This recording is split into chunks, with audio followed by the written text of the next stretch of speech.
Hi, welcome to the award-winning Ed Brown Show. And once again, outstanding guest. And this young man has been here before because he's doing a terrific job. Like I told you before, this is the #1 magazine in Prince George's County. In fact, in the Washington metropolitan area. So we have Raoul Dennis, the editor of the Prince George's Suite magazine. And I mean, this is some issue. So, hey, whatever you're doing, you better stop. You don't want to miss something. You're going to miss. We're going to have a contest so you want to make sure that you got it going. Get that coffee or whatever you're going to do and sit down and watch this show. The entire show is about the fabulous Prince George's Suite magazine. Welcome, Raoul, to Ed Brown Show. It is good to be here again, Ed. And I tell you, this is a real pleasure. Now, here's a young man that I admire because this young man came into Prince George's County, and we really didn't have a real first-class communication system here. But with the Prince George's Suite, we do. And we really appreciate you coming into the county, bringing the class type of magazine that this Prince George's Suite is. Thank you. Raoul. Prince George's County deserves a first-class publication. It is a first-class community. When you recognize, even in our name, what the name implies, the name Suite, it is that which is what we all aspire to. It's nice to have a room, but everybody wants to be in the suite. And that's kind of how we came about the name. Is that right? That's exactly how we came about the name. We wanted something that everyone recognized was something a bit more elevated than the average, a bit more on a higher tier than the common, but at the same time, we didn't have to run to the dictionary to figure out what it meant. And so we thought that the word suite really would encompass that notion. And again, in reaching out and living here in Prince George's County for some time, a number of us recognized that there was not enough that strung together all the great communities, the great neighborhoods, the great individuals and organizations that were doing so many things to make this county a great place to live.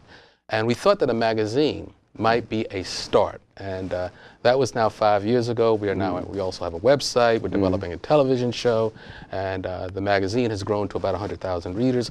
So it's been a phenomenal joy, an incredible ride. We could not be here if it weren't for the Ed Brown Show, the Jack Johnson administration, and of course all the great readers and supporters out there who recognize that the magazine has something to say and has something to offer to the region. So it's a real pleasure. Okay, why don't you give them background? There's few people moved into Prince George's County. They want to know, who is this Raoul Dennis? Your background. Just give us just a little bit. We don't have time for all of it. That'd take a long time. I'm an old man now. You don't want to hear it all.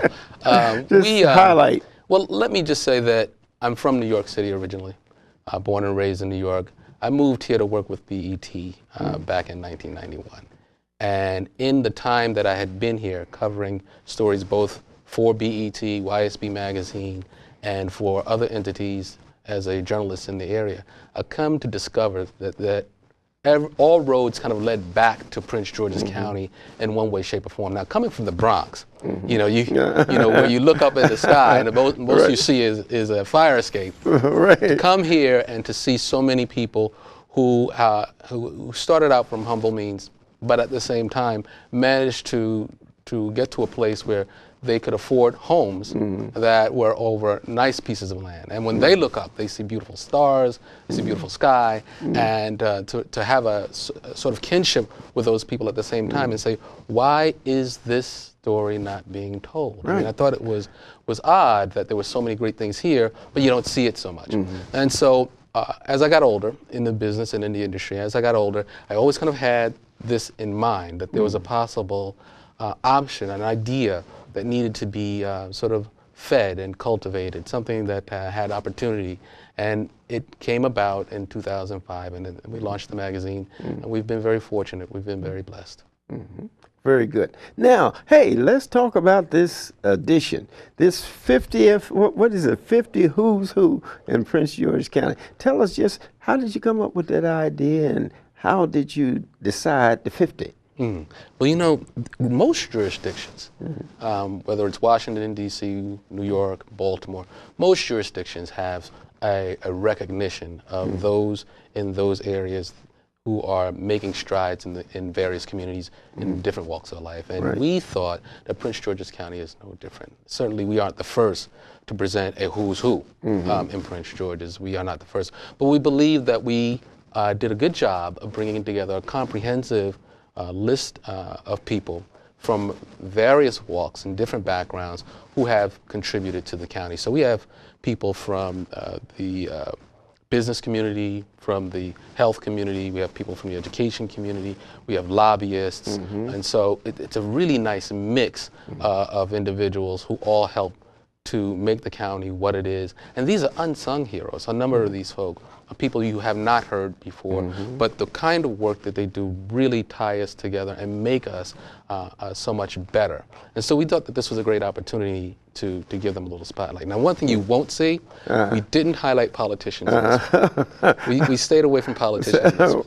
Well, actually, you've been doing it all along. You know, the years that you've been here, you've been individuals that have been, like we talk about Mr. Johnson and, you know, other people, you know, that actually have made contributions during the period of time that you've been here. Absolutely. Yeah.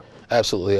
In fact, we would be remiss if we didn't acknowledge that the Jack Johnson administration, the county executive, has done a tremendous job in helping the county to elevate to that next step in the region in terms of development, in terms of crime reduction. Obviously, you know that this is the lowest crime rate that we've had in 35 years. So that's a tremendous feather in his cap.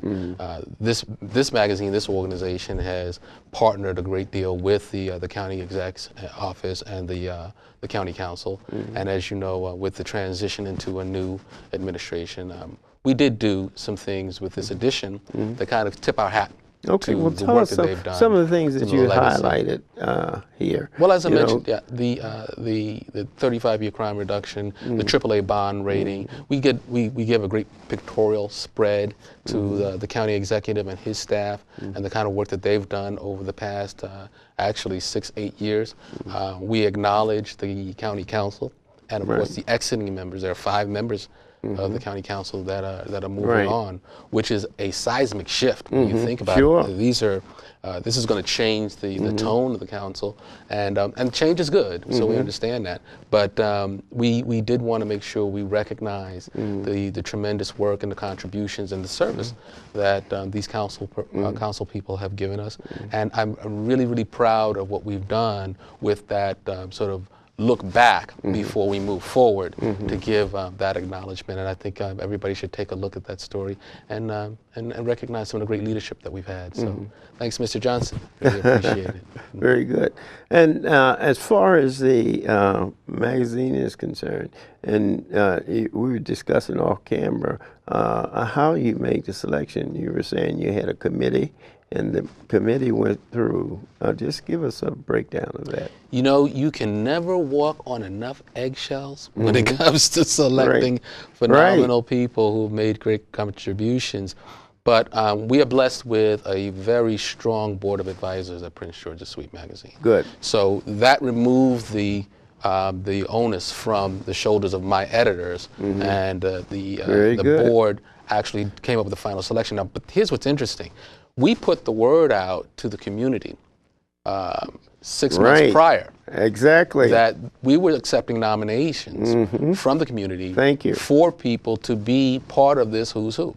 So all you had to do was send in an email to 100. And these people had felt it was necessary for them to get involved. That's the point I'm telling you. You gotta be ready to get involved. But you send an email into 100@pgsuite.com, and you say, this is who I think we should acknowledge, and this is why. So you give us a little 2 or 3 sentences on why that person should be recognized. Very good. And again, it didn't have to do with a great deal of money. It didn't have to do with a great deal of widespread influence, but someone who was consistent, someone who was doing the kind of work or making the kind of contribution that made their efforts and known and valuable to those neighborhoods, to those communities within Prince George's County. Simple. And so we made that outreach to the community. We did get a number of people who did give us suggestions as to who should be in that who's who. We wanted to shoot for 100.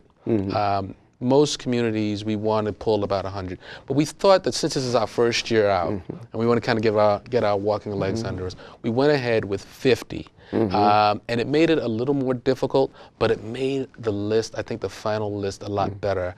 And what we also did, which I thought was interesting, was we came up with something that we call the ones to watch.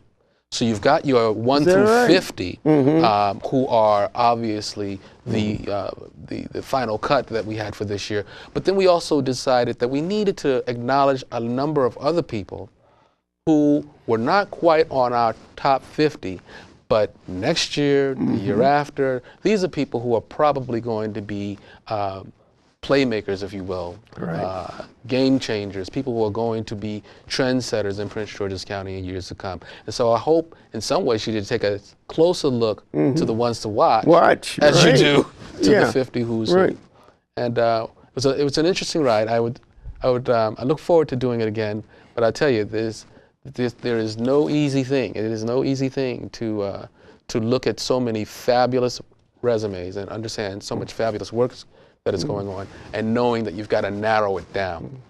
So my hat's off to the Board of Advisors, Prince George's Suite Magazine, also listed in the magazine. You can appreciate the work of Tom Graham, Steve Proctor, James Easter, Jason Groves, and of course our chairman, Dr. James Dula, and so many others who make the board a valuable decision-making prospect. Okay, well, as far as individuals are concerned, you know, we just finished with election, and they tried something new with the 5 days prior to a person voting, you know, they could vote to reduce the lines. Now, did you all do any surveys on that? Surveys? As far as participation? What we always want to encourage in this time of year is activity. We want people to be engaged. As a lifestyle magazine, we generally we poll frequently on our website. And we get a lot of it, but obviously it's not a scientific poll. But what is interesting is that we find no matter what kind of questions that we pose, whether it's a lifestyle question or a business question or a finance question, we find that people who are engaged typically have a lot to say. And then the people that are not engaged typically have almost as much to say, but just don't take a moment to go and make it happen. And so to be specific, we, again, stay away from telling people what to do or what to think. But it's really more of our position to pose the notion that they should act. Regardless of which way they decide to, they should act. That's the main thing that we want to that encourage. leads to volunteerism. As far as volunteering, I think I made it quite clear is that what we have to do instill in the young people that they have to get involved in the system. What most people do, they take things out of the system. They expect things from the system, but they don't give anything to the system. And my thing is that you have to give back. You know, the system, someone sacrificed in order for the system to work for you. You know, see, it wouldn't everyone, everyone out there, I don't care who they are, somebody helped as a mentor, that they looked upon someone that's actually doing something. And the volunteerism that I like to mention is the fact that the individuals that took the time, which is very important, to vote, need to be commended. And that the fact is that more of us should take that route of giving back and getting involved with the community. See, as long as somebody else is doing it or something, you know, that's fine. But all of us have to get involved.